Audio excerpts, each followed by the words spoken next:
Ça va être chaud pour Jussi Vehviläinen. Vehviläinen en tête depuis le premier tour et qui manque forcément un poil d'expérience puisqu'il n'a jamais remporté de manche. Ah, il y a la pression, alors là il est en train de se dire peut-être dans quelques tours mon premier succès. C'est pas toujours évident. Parce que derrière lui, l'expérience parle pour Kiko Chiodi qui résiste lui aussi depuis le début de la manche. L'attaque d'Alessio Chiodi dans la descente. Ah ouais, erreur. Chiaroli qui en profite, les deux Italiens sont en tête. Ah, l'erreur de Vehviläinen qui a raté son freinage. Et Chiodi, en opportuniste, en a profité, tout comme Chiaroli. On le sentait hein, depuis quelques secondes maintenant. La pression était sur les épaules de Jussi Vehviläinen. Il est troisième, lui qui a mené depuis le départ. L'attaque peut-être de Michael Maschio. Attaque de Maschio dans la foulée. Alors on voit ce petit freinage, hein. C'est pas une grosse erreur qu'il commet, mais tout de suite Chiodi qui en profite avec une meilleure trajectoire, un meilleur freinage et qui sort un petit peu Vehviläinen. Chiaroli derrière en profite magnifiquement et puis il va peut-être voilà, se contenter, on le voit, hein. Il n'est plus Chiodi sous pression. Ce qui est assez impressionnant, c'est de voir déjà l'état du circuit, Anthony, après seulement une manche. Il y a énormément de trous, beaucoup d'ornières.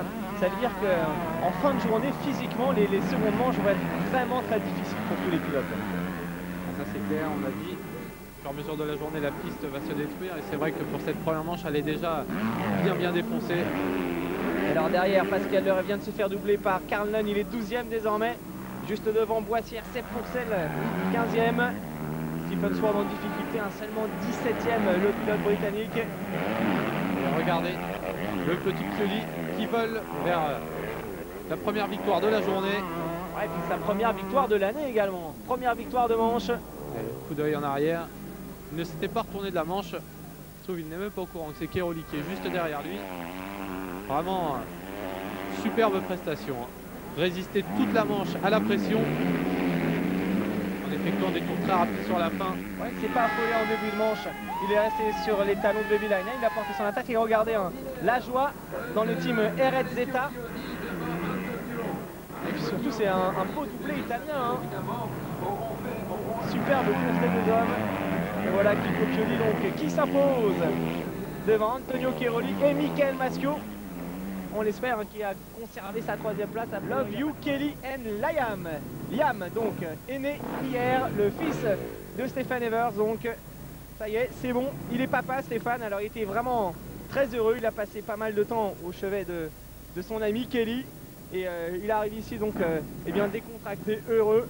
Maintenant c'est vrai, remporter une nouvelle victoire ce serait la cerise sur le gâteau, regardez, le petit message pour la famille. Love You, Kelly and Liam, donc voilà, on a déjà un petit Pichon, un petit Evers, la relève du cross mondial est en train de se préparer. Vous en parliez tout à l'heure, Anthony Kevin Straibos a surveillé, hein, il reste sur des performances très régulières, deuxième en Italie, cinquième, quatrième. Allez, Brian Jorgensen, je vais changer au dernier moment, je dis oui, all shot de Brian Jorgensen dans tous les cas. Il faut se dépêcher de pronostiquer car ça va partir, première manche et mixant, beaucoup de tension. Michael Pichon en tous les cas reste une très belle sortie de grille à l'intérieur. Jolie sortie de grille de Pichon malheureusement. Ramon. Ça vient de l'extérieur avec Jorgensen également, il me semble bien parti. Jorgensen est deuxième et puis le all shot. Ouais, Pichon troisième, Steve Ramon, où est Stéphane Evers? Il est là-bas Stéphane, il est bien parti. Il était deuxième, il s'est loupé sur l'enchaînement. Attention Pichon, chute de Jorgensen. Chute de Brian Jorgensen et Michael Pichon qui attaque Stéphane Evers immédiatement. Il y a Yves de Maria également a priori qui a chuté, malheureusement emmené par Brian Jorgensen. Pas de chance pour Yves de Maria. Décidément l'attaque d'Evers sur Michael Pichon. Stéphane Evers immédiatement qui prend le meilleur sur Michael. C'est pas une bonne opération pour le français et puis il me semble le all shot de Kovalainen, le numéro 77 sur la KTM. Allez, les pilotes le savent, hein, ça doit se jouer dans les premiers virages, les places se font ici. Malheureusement Michael Pichon en a perdu une au dépens de Stéphane Evers. Et puis Copine c'est bien parti, les quatrièmes. Ah non, c'est le numéro 11 qui est parti numéro devant. 11, Steve Ramon. Steve Ramon donc en tête devant Stéphane Evers, Michael Pichon, Josh Copins. Assez dommage pour Yves de Maria, décidément, qui avait un bon coup à jouer. Il était emporté par Brian Jorgensen. Pas de chance hein, pour Yves de Maria. Pichon est bien parti, il n'est pas deuxième. Il l'a dit ici, il est troisième derrière Stéphane Evers. Et ça va pas être facile pour le français avec Steve Ramon devant Stéphane Evers. L'an prochain, il est en bagarre avec Christian Burnham et Joël Metz, qui n'est pas là. Donc, après cette manche, c'est dit, je pense qu'il sera dixième devant Burnham. devant Joël Smith qui était à seulement 9 points devant, donc ça devrait faire pour le Français qui après cette première manche de Namur devrait occuper la 10e place du provisoire. Ouais, quand on sait que Luigi il a 4 grands prix blancs, on se dit que eh bien, sans ces petits soucis, il serait pas loin de la 5e place, on serait aux alentours de la 5e place. Ce qui est clair, c'est qu'il sera en bagarre avec Dodiger, Léoc.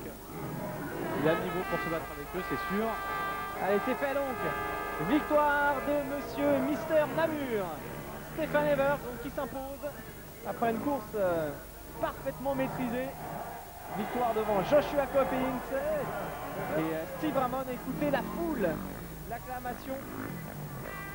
Stéphane Evers donc, qui est le roi, toujours le roi de Namur, mais attention, on ne s'enflamme pas car les règles ont changé par rapport à l'année dernière.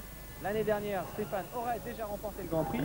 Là, il lui reste quand même encore une manche à disputer et une manche dans laquelle il faudra obtenir un bon résultat.